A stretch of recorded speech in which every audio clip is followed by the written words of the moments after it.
Bonjour, Nathalie et Georges, le journal des auxiliaires de vie. Donc aujourd'hui, on a 3 sujets importants. Donc le feuilleton de la prime, les abus dans les kilomètres et puis la fatigue, le mal-être au travail des auxiliaires de vie. Parce qu'il y a beaucoup de choses à dire de ce côté-là. Très bien Nathalie, tout ça c'est très bien, mais t'as pas dit où est-ce qu'on était. Eh ben non. Alors on est où? On est au Dans jardin, un endroit magnifique. au Il y a jardin, même une mariée aujourd'hui. au jardin japonais. Voilà. À Toulouse. À Toulouse, voilà. Alors aujourd'hui, donc, nous allons tout d'abord parler des abus sur les frais kilométriques. Ouais. Parce qu'on a vu pas mal de choses sur les réseaux sociaux. Moi personnellement, j'étais outrée, mais vraiment outrée, parce qu'on discutait avec Georges et à un moment donné, il avait dit qu'on faisait parfois 30 km. Moi j'ai dit mais non, 20, 25. Et alors, Et on était choqués. Choqués, il y a des filles qui font 100 km. Il y a des filles qui font, je sais pas si c'est vrai ou pas, mais 1000 km par semaine. C'est incroyable. Ouais, on a vu 1000 km. Alors je sais pas, 1000 km ça me paraît dingue parce que... C'est dingue quoi, Hein, c'est dingue quoi. Ouais. Des gens qui font 60 km pour aller changer des bas. C'est pas que Aller-retour. Aller-retour. C'est pas que les gens n'ont pas besoin de changer des bas de contention, bien sûr que oui.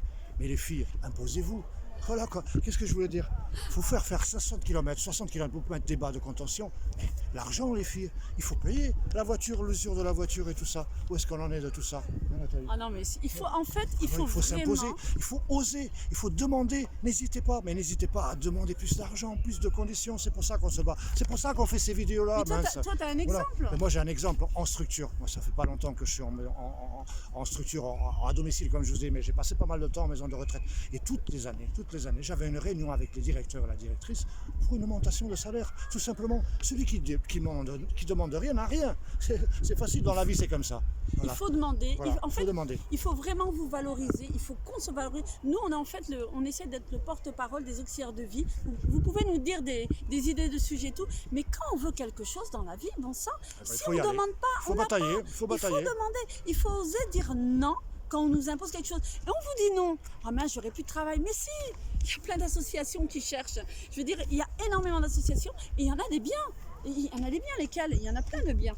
Des biens, regardez, vous avez l'Envie à Toulouse, c'est une toute nouvelle qui vient de Pas à paraître. Toulouse, hein, à Paris. À Paris, excusez-moi. Après, à Toulouse et dans toutes les grandes villes de France, vous avez We Help, vous avez Petit Fils, c'est des associations qui payent mieux. Voilà. Où on bouge moins. On bouge moins, vous avez des résidents, c'est toujours les mêmes résidents, on ne vous change pas de planning Vous pouvez dire non. toutes les 30 secondes. Vous pouvez dire non si vous n'êtes pas content des résidents, bien sûr. Si des fois la mission ne vous correspond pas, parce que ça arrive des fois que les missions ne correspondent pas. Et bien là, vous avez le droit de dire non, quoi, voilà. Avec de meilleures conditions, avec un suivi de plus près par rapport aux responsables, etc. Bien sûr, bien sûr. Même si on vous dit d'aller chez telle ou telle personne et puis que tout compte fait, vous essayez chez la personne et que ça ne convient pas, vous pouvez les appeler, dire que ça ne me convient pas, ok, ça ne vous convient pas, on met quelqu'un d'autre. Et là, sur les réseaux sociaux, on voit qu'en fait, les filles, en fait, maintenant on va parler du mal-être des auxiliaires de vie, parce qu'il y en a énormément qui sont épuisés, burn-out, qui démissionnent.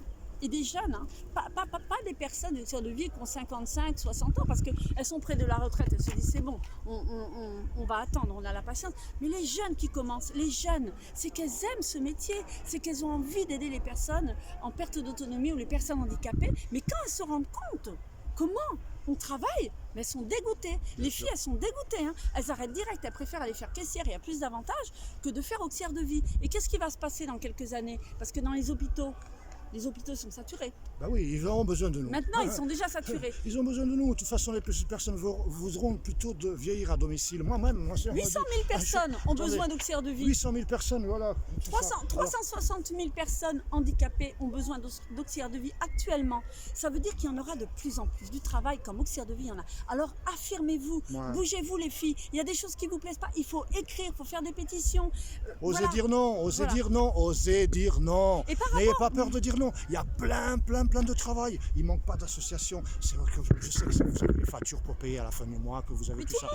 Mais tout le monde en a. Mais franchement, mais aujourd'hui, on a plus facilement de travail comme auxiliaire de vie que comme ingénieur aéronautique. Je dirais, je ne sais pas, c'est peut-être une grosse bêtise que je suis en train de dire, mais on voit toute la crise qu'il y a. Et chez nous, il ne manque pas de boulot. Voilà. Vous avez du travail, vous en sortez d'une association aujourd'hui, demain vous rentrez dans une autre association. Alors vous ne laissez pas faire. Le message, c'est ne vous laissez Franchement, pas faire. des filles qui sont payées à moins de 29 centimes le kilomètre, 29, moins loin. C'est illégal, on vous l'a dit dans la dernière vidéo. Ne vous laissez pas faire. Il y en a qui sont payés à 22-23, c'est incroyable.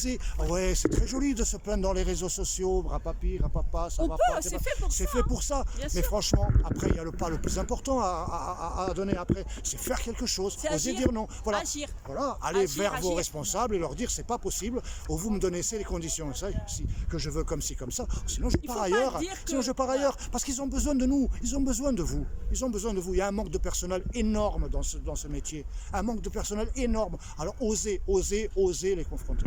Et pour ce qui est de la prime, en fait, on a dit que le président, donc 160 millions d'euros, moitié le département et moitié l'État. Il faut dire que ça, normalement, nous, on a fait un petit peu des recherches, donc c'est dit qu'avant Noël, les départements et l'État donneront la prime aux auxiliaires de vie. Voilà. On ne sait pas encore. Apparemment, il n'y a rien qui est dit pour les CESU et mandataires. Mais si ça ne se fait pas, on attendra. Et ben, on signera des pétitions et on va encore continuer à bouger, à se faire connaître, etc. pour le reste. Mais c'est sur la bonne voie. Parce qu'il y a des départements, 30 départements ont donné déjà, ont sorti de l'argent de leur caisse personnelle pour donner aux associations. Donc 30 départements, il faut savoir qu'il faut avoir travaillé à temps complet entre mi-mars et mi-mai, si je ne me trompe pas. Il faut avoir travaillé à temps complet. Et les primes varient entre 500 euros et 1500 euros aux auxiliaires de vie à domicile. Voilà. Après, il y a quand même, alors il y a la Bouches-du-Rhône, ceux qui ont déjà donné. Voilà. Et voilà, il y a la Mayenne. Alors je les ai notés, mais il y en a 30. Hein. Alors je vais les noter. Meurthe-et-Moselle, Mayenne, Dordogne, Vosges, Doubs. Il y en a une trentaine comme ça. La Lorraine est la première, super la Lorraine. Par contre, il y en a deux en bas. Hauts-de-Seine et Seine-et-Marne, apparemment, ils refusent de donner. Ils disent que cela doit être le département. Mais en attendant, ils donnent zéro, ils refusent. Ça doit être l'État. Il y en a plein qui n'ont pas donné, mais qui vont être. Ils disent qu'il faut que ce soit l'État. L'État. Donc voilà, on sent que les choses bougent. Après, les autres qui ont donné, qu'on n'a pas mentionné le nom, on en reviendra dessus pour les remercier. Parce que c'est très important, le premier pas qu'ils ont franchi. Bien sûr. Et ce pas qu'ils ont donné. Parce qu'ils donnent l'exemple, et franchement, comme ça, à ceux qui ne veulent pas donner. Ouais, voilà. Après, il y aurait une manifestation le 12 septembre. En fait, c'est le collectif national des forces invisibles, des auxiliaires de vie, qui ont créé ça. Il y aurait une manifestation, la première manifestation des auxiliaires de vie. Elle aura lieu à Paris, devant la Maison de la Radio, il me semble. Alors voilà, si on peut y aller ou manifester à notre manière ici, je ne sais pas, pour voilà, le 12 septembre, ça serait bien. Moi, je pense que tout ça, on a beau dire, c'est quand même positif. Depuis le Covid, on parle de plus en plus de nous. Il y a des choses qui se font. Même les bénéficiaires commencent à se réveiller parce qu'il y en a marre que allô, la famille la famille appelle et puis ah, t'es pas toute seule. Non, j'ai ma femme de ménage. Et bien là, moi je dis non, je ne suis pas votre femme de ménage, je suis votre auxiliaire de vie. Je ne viens pas que pour faire le ménage, je viens pour l'aide à la toilette, l'aide au repas, les animations, les sorties. Sinon, je serais femme de ménage. Et je n'ai rien contre les femmes de ménage. Bien sûr. Ma mère était femme de ménage. Tout ça, ça commence à bouger parce qu'il y en a une, il me semble, c'est toi qui l'as dit ou j'ai vu sur, sur un réseau, qu'en fait, il y a une femme qui a appelé et qui a dit que c'est la femme de ménage. Et l'autre, et c'est la petite fille. C'est la petite fille qui dit non, non, mamie, c'est pas une femme de ménage, c'est une auxiliaire de vie. Ça commence à bouger, ça commence. Et bientôt, dans quelques années, les gens vont se battre pour faire ce métier. Parce que monnaie, ça sera bien payé. Mais pour ça, il faut bouger, il faut agir, il faut revendiquer. Voilà, c'était notre mot aujourd'hui. Voilà. J'espère que vous allez bien, que vos bénéficiaires aussi. Et puis si vous passez par Toulouse, venez visiter ce joli jardin japonais magnifique. On vous mettra les liens à la fin de cette vidéo.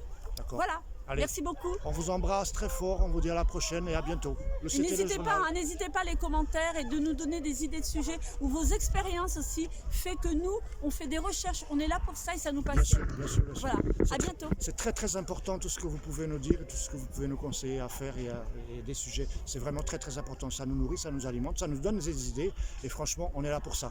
Et n'oubliez pas une chose, l'autre jour je l'ai dit sans faire exprès, je pensais que j'avais dit une grosse bêtise, qu'on était le porte-parole de tous les auxiliaires de vie. Là, je le reconfirme. On veut être vraiment ce porte-parole et être la voix de toutes les auxiliaires de vie et tous les auxiliaires de vie du pays. Voilà. Allez, on vous dit à bientôt, à la prochaine. C'était le journal des auxiliaires de vie. En couleur. Et suivez-nous.